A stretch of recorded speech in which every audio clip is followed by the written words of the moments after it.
غوث اعظم کی شان میں سلام یا غریب نواز کی شان میں سلام تو کچھ بد نصیب منحوس کا کہت ہیں نبی پر سلام پڑھے کو تو پڑھ دیت یہی کہا ہوئے غازی سرکار پر سلام، وارث پیا پر سلام، غوث پاک پر سلام، غریب نواز پر سلام، یہ کون سلام؟ ارے پاگل ہے، جب میرے نبی نے یاد کیا ہے نیک بندوں کو تو ہم بھی نبی کی سنت ادا کرتے ہیں۔ جی بے شک بے شک، بہت اچھا پیغام۔ ہم بھی صالح لوگوں کا نام لے لے کے درود و سلام پڑھتے ہیں، یہ نبی کی سنت ہے، یہ بدعت نہیں۔ بے شک بے شک۔ لیکن اللہ جس سے دین لے لیتا ہے تو اس کی عقل بھی چھین لیتا۔ جی اچھا یہ ہو گیا، پھر کیا ہوا؟ حضور فرماتے فوضع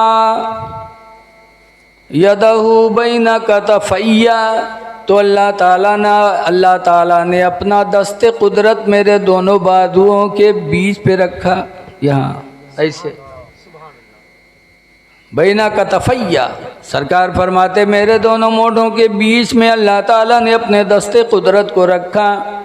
فعرفت به ما فی السماوات والارض، تو نہیں، پھر فرماتے فوجدت بردہ بین صدیا، تو اللہ کے دست قدرت کی ٹھنڈک، فوجدت بردہ بین صدیا، اپنی دونوں چھاتیوں کے بیچ میں نے اللہ کے دست قدرت کی ٹھنڈک پائی۔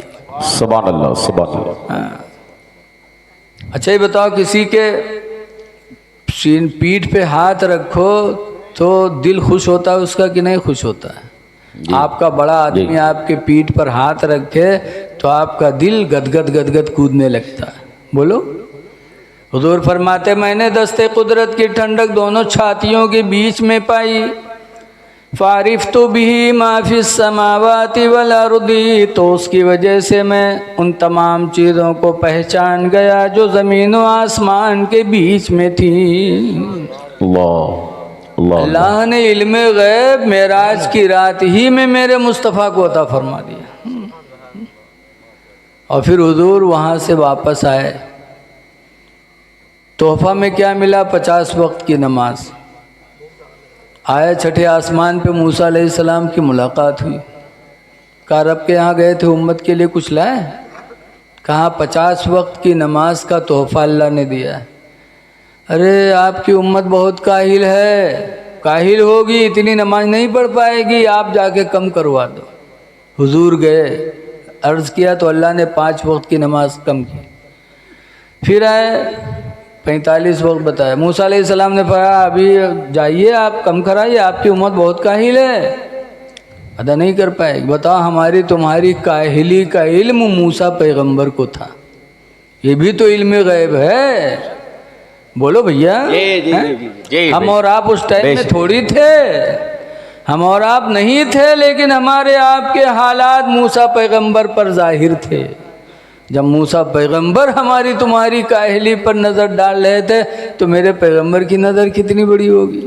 بے شک بے شک، سبحان اللہ۔ بھیجا کہیں آئے گئے تب 5 وقت رہ گئی۔ موسیٰ علیہ السلام کہتے ہیں اب ہوں ایک دفعہ جاؤ، آپ کی امت ادا نہیں کر پائے گی۔ کہا نہیں، اب مجھے شرم آتی ہے۔ اللہ نے فرمایا محبوب جاؤ، آپ کی امت پڑھے گی 5 وقت کی نماز، لیکن میں 50 وقت کی نماز کا ثواب عطا۔ بے شک، سبحان اللہ سبحان اللہ۔ اے مسلمانوں، اپنے رب کی رحمت پہ قربان جاؤ۔ 5 وقت کی نماز پڑھنے پر اللہ 50 وقت کی نماز کا ثواب عطا کرے، اور ہم 5 وقت نہیں پڑھ پاتے۔ واپس آئے، جب واپس آئے ام ہانی کے گھر پہنچے، انہی کے گھر سے نکلے تھے، دروازہ کھولا تھا، نکلے تھے، اور جب واپس آئے تو زنجیر ہل ہی رہی تھی۔ جی جی، زنجیر ہل رہی تھی۔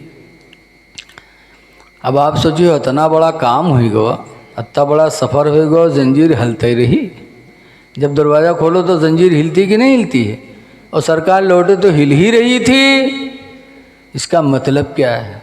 اللہ بہت بڑا قدرت والا ہے، اللہ نے ہر چیز کو اسی حالت پہ روک دیا تھا۔ جی بے شک بے شک، جو جس حالت میں، اسی حالت میں اللہ نے روک دیا کہ جب تک میرے محبوب کا سفر مکمل نہ ہو جائے تم کو اسی حالت میں رہنا۔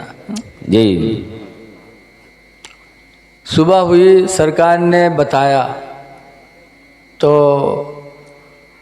ابو جہل نے سنا، کہا بتاؤ اتنی بڑی جھوٹ بات کوئی مانے گا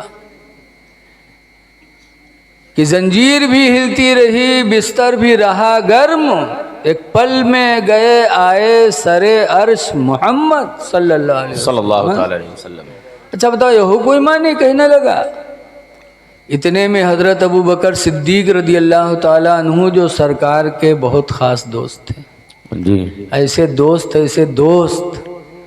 کہ سرکار کہا کرتے تھے کہ جتنے لوگوں نے میرے اوپر احسان کیا تھا اسلام پھیلانے میں، سب کے احسان کا بدلہ میں نے چکا دیا سوائے ابو بکر کے، کہ ابو بکر کے احسان کا بدلہ میں نہ چکا پایا۔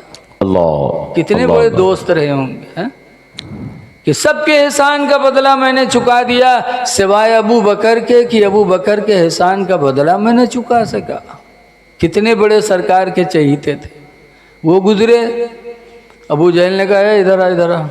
گئے حضرت ابو بکر، کہا تمہارے دوست نے آج ایک بات کہی، کیا اس کو بھی مانو گے؟ اتنی جھوٹی بات۔ کہا کیا کہا ہے؟ کہا تمہارے پیغمبر کہتے ہیں کہ میانی کے گھر سے نکلا، بیت المقدس گیا، پھر ساتواں آسمان گیا، پھر رب کے حضور گیا، پھر نماز ملی، پھر موسیٰ پیغمبر سے ملاقات ہوئی، 9 مرتبہ آیا گیا، اب آیا تو کہتے زنجیر ہل ہی رہی تھی۔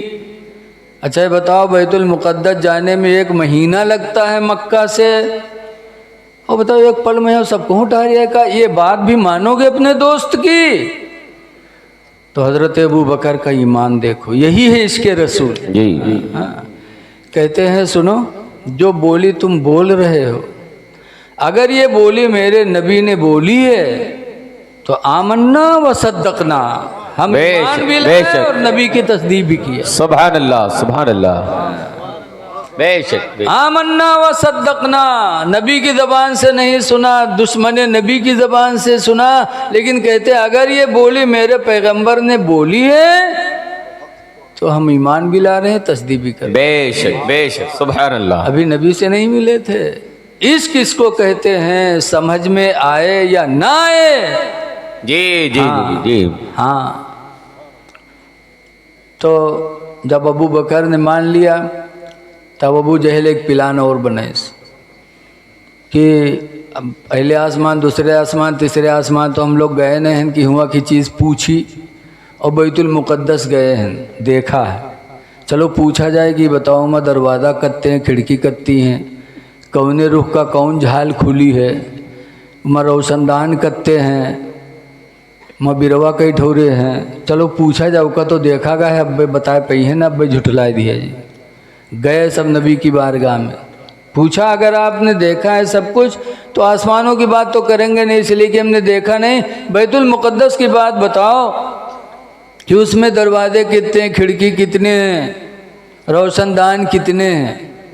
اچھا یہ بتاؤ، محمد احمد بھائی ہمیں بلائیں نا، اپنے گھر میں لے کے گئے، کھانا کھوائیں، ناشتہ کریں، اللہ جزائے خیر دے، آمین آمین۔ اور واپس لوٹے ہیں نہ جائی ہوا نن پارا تک ہم سے پوچھے کوئی کہ محمد احمد کے گھرے گیا رہا ہو تو یہ بتاؤ ان کے یہاں دروازہ کئی ٹھور لاگ ہیں، ان کے روشن دان کتنے ہیں، ان کے کمرہ کتا لمبا کتا چوڑا ہے، تو ہم کہا کہے چوتیا کہیں گے، ہم کھائے گے رہن کہ ہم ناپے گے رہن، گنے گے رہن سب رے، بولو کہبے کہ نہ کہبے۔ ہاں، پیغمبر بیت المقدس میں نبیوں کی امامت کی تھی۔